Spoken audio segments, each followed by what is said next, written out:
Hey, so this video is all about why you should consider InvestEngine. Somebody commented on my previous video that it might be useful to do a how-to, and that got me into my due diligence. I actually did end up signing up to the platform. I've amassed enough knowledge to give you a rundown and also give you my take on InvestEngine compared to the other providers that I've used. Now, if you saw my previous video, you will know I have quite a lot of investments held in Vanguard. They were the first platform that I used. But I also do have a Trading 212 account and a Dodl account, so all of those are quite useful points for comparison for me to discuss in this video. Now, InvestEngine has not got as much media coverage and attention as Trading 212 and Vanguard, and I think a big reason why is that they have been going for less time. So if we consider the date of their establishment, Vanguard was established back in 1975, so it's almost 50 years old now. Trading 212 started in 2004, so very much has gained more reputation as it has served more customers and just generally been around for longer. Finally, we have InvestEngine, who began in 2019, so altogether newer. Dodl is the slight outlier where it is both new, I think having launched in 2022, but it is of course owned and controlled by AJ Bell, and so I think really that relationship means that it is able to charge a little bit higher, and it generally has the reputation that InvestEngine does not. I have a little bit of a theory that the more reputation a company has, the more it feels like it can charge more for its platform. You've got the likes of Hargreaves Lansdown, which I am not invested with, and to be honest, it never appealed to me because their platforms are more costly and they generally try and push the managed approach as far as I can tell anyway. But I think that when you invest your money, there's a big psychological element. And of course you want to be comfortable and content and have faith in the company that you have entrusted your hard-earned money to. Now, in a nutshell, I think that all of the aforementioned platforms are safe. They're all covered by the Financial Conduct Authority's compensation scheme, which essentially secures your money up to £85,000 anyway. All of the research that I did into all of these platforms, InvestEngine included, it didn't raise any suspicions with me, nor did it make me feel uncomfortable investing in the platform. The real reason why you may want to consider InvestEngine is because it is a low-cost platform. So there is no platform fee, there is no management fee, as long as you pick the correct choice of service level, and I'll talk a bit more about that in a minute. But essentially the only charges that you will be paying for is the ETFs themselves that you are investing in through the InvestEngine platform. Naturally, this may raise a couple questions such as, well then how are they profitable? Is it a risky place to keep my money? Are they going to go bust, etc.? They actually do a really good job. If you want to download the application yourself, you can do this on your phone, and you can basically feel free. They have a lot of information that you can digest and consume even before signing up. So you can obviously have a look at that in your free time. But if it helps save you the hassle, I already did this when I looked through the application, and I found that it does a really good job to explain. So there's two ways in which they generate revenue, which means that they don't need to charge their users fees for their platform. The first way in which is that they do not give you interest on any cash holdings that you have held in your account that you have not yet invested. And really, this is a big point for comparison because Vanguard and Trading 212 both will pay you some interest on your cash. Vanguard will pay you less, which is exactly why I have a Trading 212 account in the first place, because I'm getting 4.9% on my cash holdings.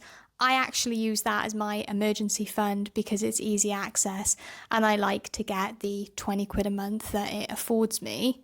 I have £5,000 in there, by the way, and that is for any unforeseen costs that aren't built into my budget. But if you are using InvestEngine, you need to know you will not be getting interest on your cash. So you will pretty much have to invest the money. The other thing is that InvestEngine have two distinct service levels or service approaches. The first of which is the DIY option, and this essentially means that you are picking, you are creating your portfolio, you are choosing which ETFs to invest in. That is the only way that you will get the zero fees. The only fees that you will be charged are the ETFs themselves and how much those ongoing charges are. The other service approach that they offer is a more managed and curated portfolio. Now, this might sound familiar if you are aware of Vanguard. They also do a similar thing now where they have managed and unmanaged accounts. And that is exactly how InvestEngine is set up. So if you want to benefit from it being a lower cost platform, then you will need to be going with the DIY route. I can't tell you what you should be doing. You should just be doing what you are comfortable with. But for me personally, I would always be interested in the DIY option because I know I can pick a globally diversified fund that I'm comfortable with. Having been on the app a little bit and seen how it is set up, I do quite like it. I like that you can make your own DIY funds, you can select the ETFs, and you can say the proportion that you want it to be held in this versus this versus this. The only thing that I would be a little bit hesitant around, and it might be that I'm not fully aware of how this works, but if, for example, you pick a selection of ETFs, which then you decide you want this to be evenly weighted, I am a little bit worried that if, say, one that you weight a particular way does poorly in comparison to the others, that because it's self-correcting, you may end up investing a lot more money into something that is performing quite poorly over the long term. But a way that I could easily see for you to get around this is to individually invest and have them on separate portfolios, and then weighted exactly the way in which you want so that you can put the exact denomination or investment amount into the different ETFs. The other thing that I just want to touch on very briefly is the fact that Vanguard, which is still my platform of choice, has the highest fees of the bunch, which is now £4 a month minimum. So I'm getting really hit with a little bit of an inflated platform fee because of that. The platform fee itself is 0.15, but only if you have at least 31,000 invested.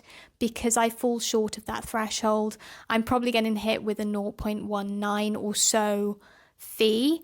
But the thing that I found above all the others is that we can get index funds in there that are actually, the base currency is Great British pounds. Now, I've had a quick look on InvestEngine and I can see a lot where the currency is USD, but I do believe that if you are investing in an ETF or an index fund, which the base currency is USD, then obviously you are exposing yourself to the nuances of the currency movements, and that might just add a little bit of added complexity or fluctuation into your investment generally, because it is having to convert that.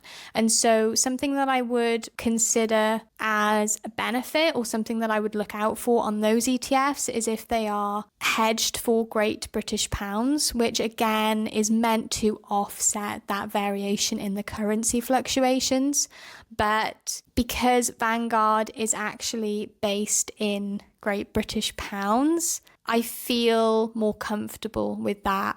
So I'm going to stick for now with that. But as I develop my knowledge and as I research into this more, I may well change my mind. And obviously I will update you if I make any changes to my portfolio. Something that I really do want to air on here is just my gripes with the different platforms. And for me, one of my gripes with Trading 212, which is a more comparable I suppose, option when you're thinking about InvestEngine and the low platform fees, which both of them share, is that on the Trading 212 platform, on the application, while it's very easy to do everything from your phone, it can be quite overwhelming. There's a lot of options to invest in individual stocks. It's very much in your face from the homepage.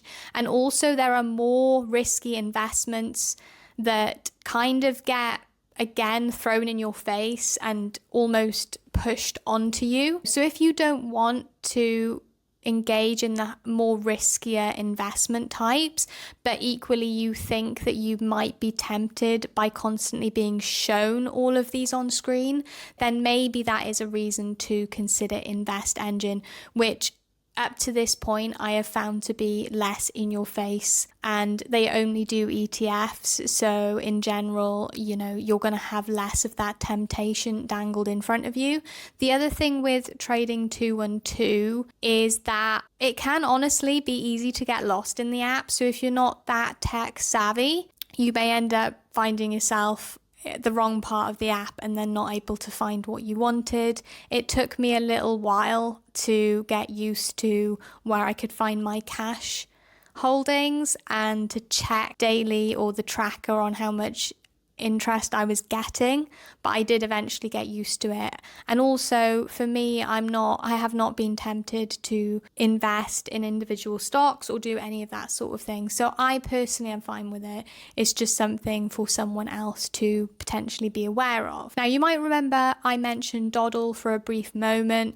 The reason why I have a Dodl account is because I actually have a lifetime ISA, and they are one of the providers that offer that, and they also do it on a relatively low management fee of £1 a month. But it's not really a platform that I would necessarily compare with InvestEngine.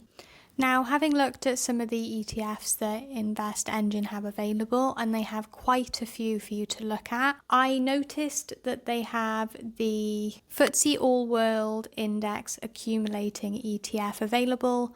This one has around 3,500-ish stocks, but it is not hedged for Great British pounds and it is based in US dollars. Another one that they have is the Invesco FTSE All World, which isn't available on Vanguard or Trading 212, and that is based, I believe, in Great British pounds and has about 3,500 stocks as well. Just for the comparison purposes, the All World FTSE All Cap Index on Vanguard that I'm invested in, it has more holdings. In fact, it's got about 7,000 or so holdings, and that's because it includes the smaller sized companies as well as mid to large capped companies, but it has a 0.23% fund fee compared to the aforementioned InvestEngine ETF, which has a 0.15 percentage fee. So if you are really looking to minimize the fee, you could certainly look to a platform such as InvestEngine. If you also want to hold cash and not just have it kind of maintain its value and therefore lose out to inflation, then you probably want to go somewhere like Trading 212, as long as you don't feel like you would be enticed too much into the habit of investing in individual stocks. If that's something that you want to steer clear of, then I would choose a platform that just doesn't have the option. It doesn't give you the temptation to do that. And hopefully you found this video useful. I also think that it is super cool to have people share their opinions. I just want each one of these videos to help people be empowered to get good value from their hard-earned money, and also to take a step in the right direction towards financial freedom. So thank you very much again, and I will see you in the next video.